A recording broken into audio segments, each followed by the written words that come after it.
कार्तिक महात्म की जय। कार्तिक महात्म 23 अध्याय। नारद जी ने राजा पृथु से कहा, हे राजन, इसी कारण के उद्यापन में तुलसी की जड़ में भगवान विष्णु की पूजा की जाती है। तुलसी का मूल प्रदेश भगवान विष्णु को प्रसन्न करने वाला है। हे राजन, तुलसी का पौधा जिस घर में वर्तमान है वह घर तीर्थ स्वरूप है और उस घर में यम के दूत कभी नहीं आते। सब पापों का नाश करने वाले अभीष्ट फल को देने वाला है। जो मनुष्य तुलसी का पौधा लगाता है वह यमराज को नहीं देखता।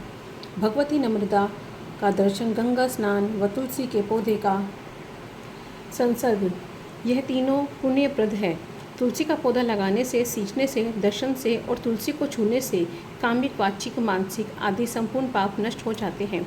जो प्राणी तुलसी के दल से भगवान शंकर का पूजन करते हैं वह पुण्य गर्भ में नहीं जाते, निसंदेह वे जीवन मुक्त हो जाते हैं। तुलसी के दल में पुष्कर आदि समस्त तीर्थ, गंगा आदि संपूर्ण नदियों का विष्णु प्रभृत पर सब देवता निवास करते हैं। तुलसी के साथ यानी तुलसी के पास जो भी अपना प्राण विसर्जन करता है वह चाहे कितना भी बड़ा पापी क्यों न हो, उसे यमराज नहीं देख सकते। हे राजन, जो लोग तुलसी को काष्ठ और चंदन लगाते हैं वह सहज ही मोक्ष को प्राप्त हो जाते हैं। उनके द्वारा किए गए पाप भी उनके शरीर को स्पर्श नहीं कर पाते। हे राजन, जहाँ तुलसी के वन की छाया हो वहाँ पर पितरों के निमित्त दिया हुआ दान सर्वदा के लिए अक्षय होता है। हे राजन, आंवले के वृक्ष की छाया में जो प्राणी पिंडदान करते हैं उनके पितर यदि नरक की यातना भी भोग रहे हों तो भी मुक्त हो जाते हैं। सिर, हाथ, मुंह और देह में जो आंवले को धारण करते हैं उनके विष्णु रूप जानना चाहिए। आंवले के फल और तुलसी के दलों को पानी में मिलाकर जो प्राणी स्नान करते हैं गंगा स्नान का फल मिलता है।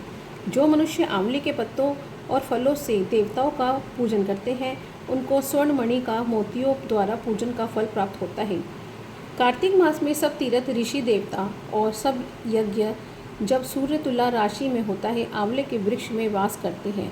जो मनुष्य द्वादशी तिथि को तुलसी का दल और कार्तिक के आंवले को पत्ता तोड़ता है वह गौरव नरक के वास करता है। जो कार्तिक के आंवले की छाया में बैठकर भोजन करता है उसे अंत संसंग में सब दोष नष्ट हो जाते हैं।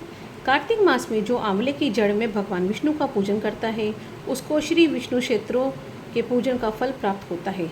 आंवले तथा तुलसी की महत्ता का वर्णन करने में श्री ब्रह्मा जी का असमर्थ है, इसलिए द्राति और तुलसी की जन्म कथा सुनने से मनुष्य अपने वंश सहित मुक्ति प्राप्त करता है। बोलो कार्तिक महात्म की जय।